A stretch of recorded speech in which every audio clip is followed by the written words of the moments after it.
Hey, I'm James Murphy, and today I wanted to share something deeply personal with you, my origin story. This isn't just a success story or a highlight reel. It's real, it's raw, it's filled with wins, failures, and life-changing lessons. It's about how I went from a turbulent childhood, painful setbacks, and near-crushing business challenges to building a global Airbnb business that completely transformed our lives. But more than anything, it's a story about resilience, about falling, failing, learning, and coming back stronger. Every struggle, every mistake, and every breakthrough has shaped who I am today, not just as an entrepreneur, but as a husband, a father, and a leader. So grab a coffee, get comfortable, and let me take you back to where it all began.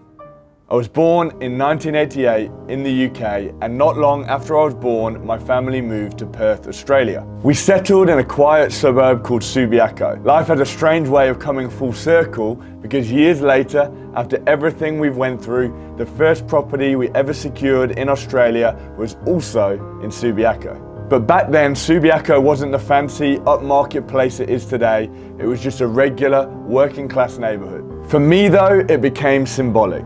A reminder that no matter where you start, life can bring you back to unexpected places, sometimes better prepared than before. My early years in Australia were simple, but underneath it all, there was an undercurrent of unspoken struggles.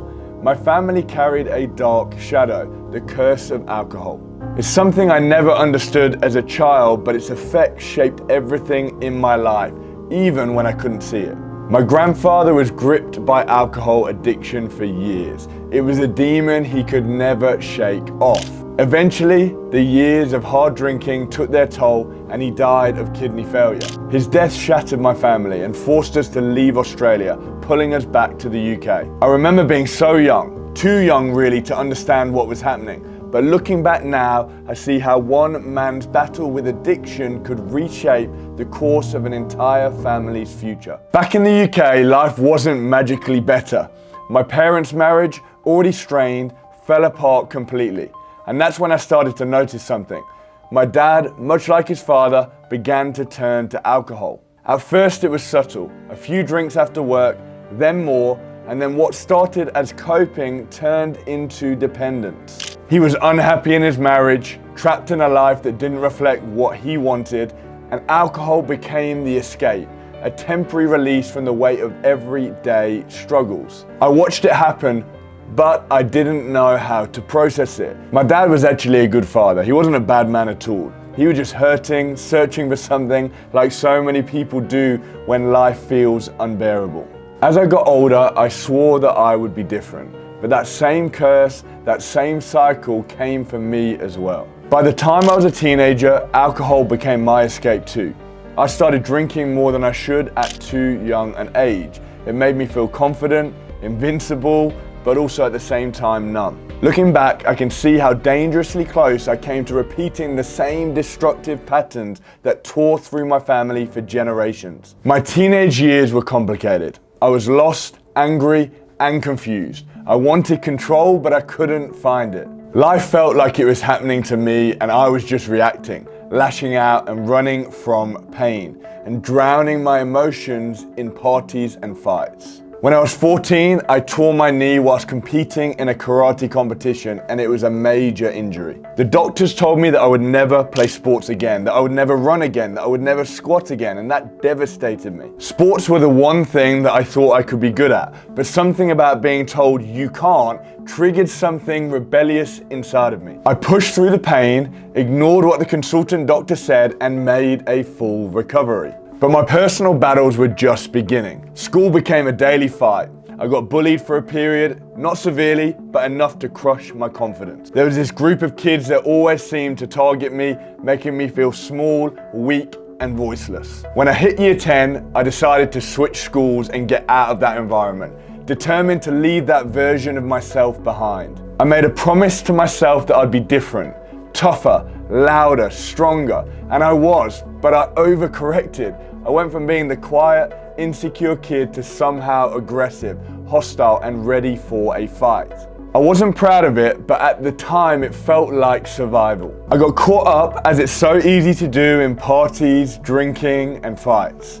I lived for the weekends, chasing temporary highs and numbing whatever I was running from. I remember throwing house parties while my parents were away, and one night things spiraled out of control. A gang came by our neighborhood looking for trouble, stones hit my parents' car, and in a burst of ego-driven bravado, my friends and I confronted them. It escalated fast. They smashed bottles, they pulled out knives. I remember standing at my front door, holding the door shut whilst glass was shattering all over my shoulders. My friends were screaming, worried upstairs, and I thought, what have I done? I asked myself, how did I let it go this far? And that's when the journey to change started to fall into motion. But the mistakes didn't quite stop there. A month later, another house party turned into a violent fight. Someone I had a long history with taunted and provoked me, and in a split second, I lost control. I swung my fist, and when he hit the ground, his head hit the curb, and I thought to myself,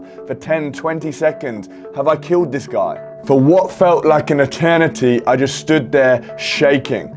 We jumped in a car and sped off, and as I sat in the back seat of that car, my hands were throbbing, shaking, bloodied and swollen. But all I could hear was silence. I sat there staring at my broken hand, thinking to myself, what am I doing with my life? How did it come to this? That was the moment that I knew something had to change. Not long after that, I got invited to a Christian event. I wasn't expecting much, but something happened that shocked me that night. It felt like every single word the preacher spoke was aimed at me directly. My past, my mistakes, my struggles. I closed my eyes and I was in a crossroads moment. Everything was about to change. I knew I couldn't keep living the way I had been living. I made the decision right there to follow God, to pursue a life of purpose, and that decision changed everything for me. A few months later, I moved to Australia to train as a church pastor. I was taking this all the way. That's where I met Steph. And for a moment, right here, I'm gonna turn into a hopeless romantic. Let's get super cheesy for a moment. Meeting her, it wasn't just fate. It felt like a promise fulfilled. Meeting someone that I had a deep connection with, knowing that I could spend the rest of my life with them, was something that I dreamed of for a long time. Bearing in mind, during this time, my parents' marriage continued to break down, and I knew that I didn't want that pathway for my life. So I didn't mess around, and within 18 months, Steph and I got engaged, and I was determined to build the kind of marriage I never witnessed growing up. Life tested us early in ways we could never have prepared for. Steph's brother Aaron was going through a really tough time in his personal life, and his struggles weighed heavily on our relationship. He was involved with the wrong crowd, caught up with drugs, and it seemed like a dark cloud was over him. The day of our engagement party arrived, and sadly, Aaron didn't show up. Steph was devastated that he hadn't been there for such an important moment. And when we arrived home that day, a fight broke out between Stephanie and Aaron. He was so upset with himself that he raised his hand to Steph in frustration. I was in another room, but when I heard Stephanie say, "Don't you dare raise your hand at me," I lost control. I walked out and confronted Aaron, but he went into a rage. He ripped my shirt open and he tried to drag me outside to fight. I knew I couldn't let that happen as it would create too much division, so I tried to wrestle him and hold him off, and then Stephanie's dad ripped Aaron off me and pinned him to the wall. Aaron and I didn't speak after that until one night we got that call. The one you never expect, but changes everything. Aaron had been in a horrific motorcycle accident. Someone ran a red light and T-boned him at high speed. The impact was catastrophic. He was rushed to hospital with multiple internal injuries, brain damage, and life-threatening bleeding. His body was shattered, and the doctors told us he wouldn't survive. If by some miracle he did, he'd be permanently brain damaged and likely paralyzed for life. I remember arriving at the hospital and saw Aaron lying there, unconscious, hooked up to every machine imaginable, barely holding on. His chest rose and fell with mechanical precision, each breath a cruel reminder of how fragile life really is. Standing at the foot of his bed, looking at his motionless body and thinking, if he dies, the last thing we ever did was fight. That devastated me. I thought about everything we should have said, everything that felt unfinished. But this is where the story takes a turn, one that will stay with me for the rest of my life. Despite everything the doctors told us, Steph's parents never wavered. They refused to accept defeat. They didn't see a hopeless situation. They saw an opportunity for a miracle. They turned to faith, unshakable, unyielding, unapologetic faith. They prayed relentlessly, believing with everything they had that Aaron would survive, even when medical professionals insisted there was no chance. It wasn't just hope, it was a deep, soul-rooted trust in God's power to do the impossible. I'll never forget watching them fight for his life with every ounce of spiritual strength they had. They were determined that faith would write a different ending. Day by day, Aaron started to show small signs of improvement. His vital signs stabilized. The doctors were baffled. They said he might wake up, but would be severely brain damaged. But weeks later, he woke up. Not only did he recognize us, his memory returned. His body, though shattered, began to heal. The progress was unbelievable. Months passed and Aaron made a full recovery, defying every prediction, every medical certainty. It was a miracle, plain and simple. A moment that cemented faith at the center of our lives. Seeing faith in action like that changed me forever. It wasn't just something I believed anymore, it was something I had witnessed with my own eyes. Faith wasn't passive, it wasn't about wishful thinking or blind optimism. It was about believing boldly, standing firmly and taking action even when the odds felt impossible. From that moment forward, faith became the center of everything we did, in our marriage, our family, and eventually our business. It taught us that we didn't have to have all of the answers to take big risks. It taught us that uncertainty didn't have to mean fear. It showed us that stepping into the unknown with courage and trust could unlock extraordinary possibilities. Life as a pastor was fulfilling, but financially it was tough. We were barely scraping by, especially after the birth of our daughter, Phoenix. I knew I needed to provide more for my family, so I started flipping cars, buying cheap, fixing them up, and selling them for profit. I started off with a $200 1988 Honda Integra, and I sold that after fixing it up for $2,000. And over the next 2 years, I turned that $2,000 into over $150,000. We used that money to build our first home in Australia between 2014 to 2016. But life threw another curveball. I was asked to move to the UK to start a new church shortly after Phoenix's arrival. It was a stretching time, but we committed to the journey and rented out our dream home in Sydney to tenants. And that was our first taste of real estate as an investment. In 2018, our church was growing rapidly. It was a deep calling and a mission we poured our hearts and souls into. But as we rolled into 2019, the financial pressures were building up and we were struggling to keep on top of our bills each month. Another life-altering moment occurred which took the financial pressure to a whole nother level. Our son Hunter came home from school with unexplained bruises and no incident report or any kind of phone call from a teacher. We were in total shock. We had no choice but to immediately withdraw Hunter from the school. Protecting and providing for our children had always been our absolute priority. Due to the catchment system in the UK, we couldn't get him a place in another public school, and so we desperately wanted to place him into private school where he could feel safe and supported. But the financial burden felt impossible, and it was in this moment of fear, love, and determination we realized we couldn't rely on traditional paths anymore. We had to create something new.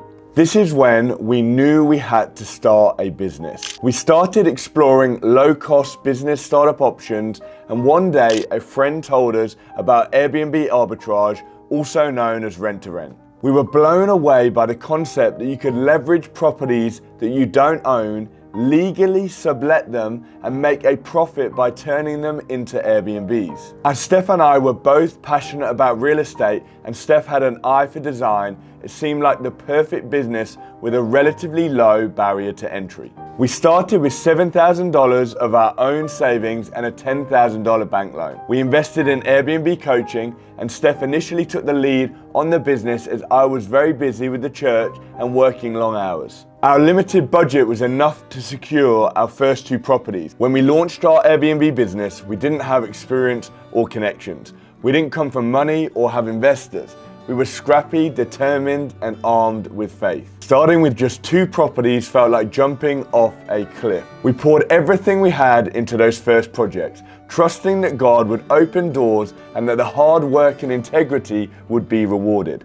And as we scaled, we kept that same mindset. Every business decision, every major risk, every expansion was built on that same unshakable belief that the impossible was always within reach. Looking back now, I can see how every challenge, every painful moment, failure and setback was shaping us, preparing us for something greater. I've seen firsthand what faith in action looks like, how it can turn tragedy into triumph, how it can transform lives, and how it can build something extraordinary out of nothing. Faith isn't just part of our story, it is our story, and we're still living it every single day.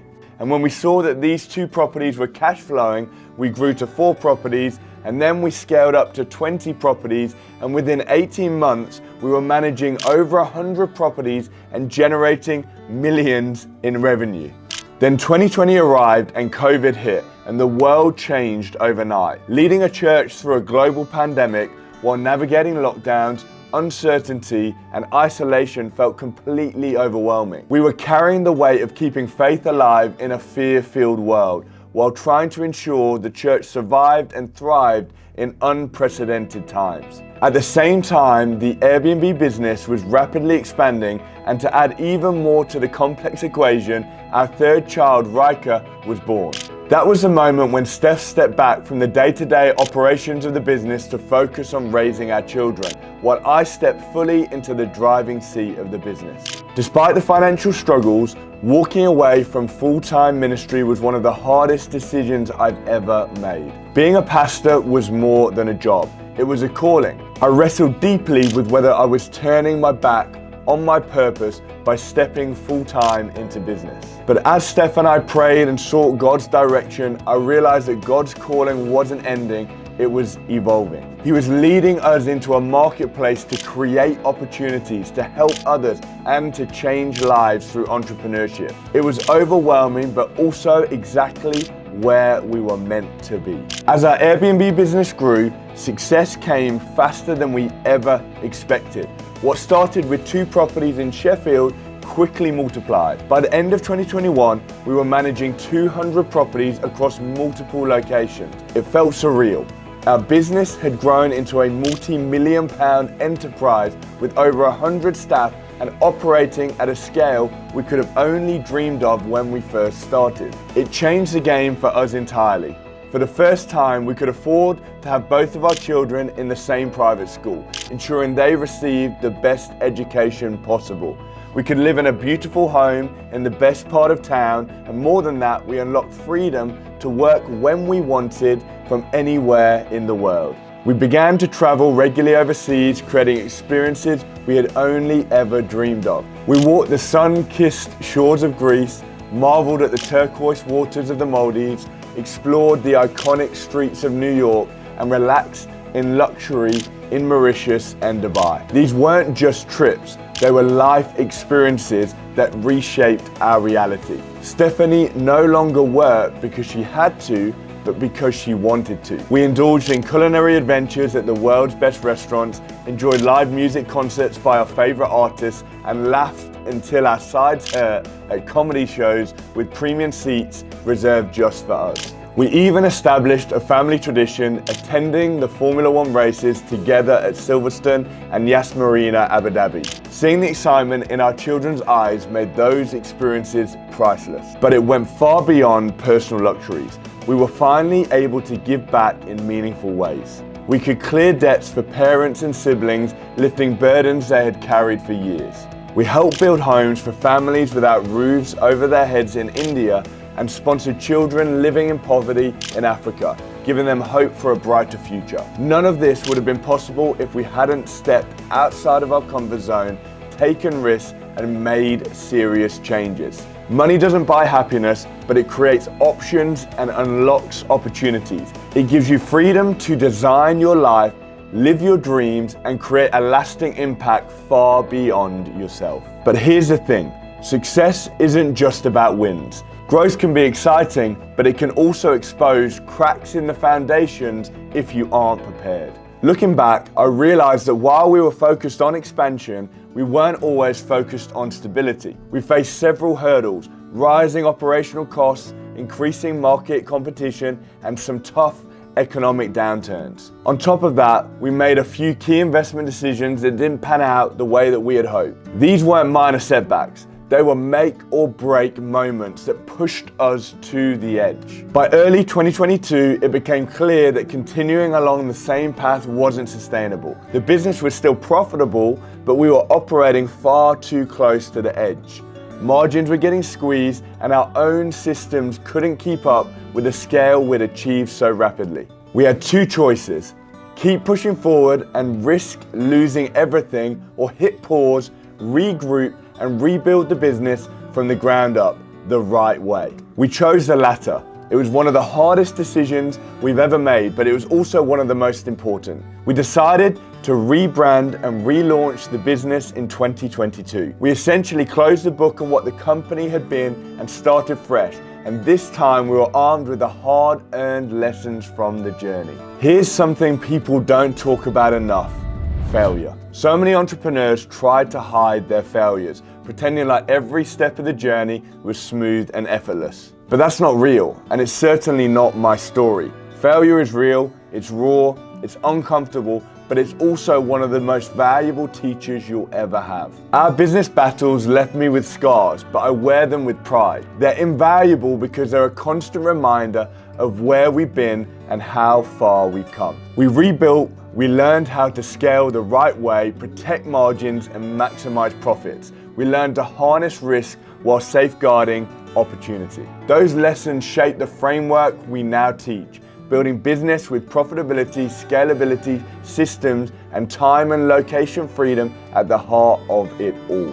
Our core mantra remains the same: leverage short-term rental arbitrage to build significant cash flow and buy assets out of that cash flow. Most people spend years saving to buy assets, but when you focus on growing cash flow through properties that you don't own, you can buy assets out of cash flow instead of out of savings. Before we started this journey, the idea of owning investment properties that could secure our family's future was out of reach. Now, buying investment properties out of our cash flow from our short-term rental portfolio has become totally normal for us. Today, our journey continues with greater potential and a larger platform for growth and opportunity than ever before.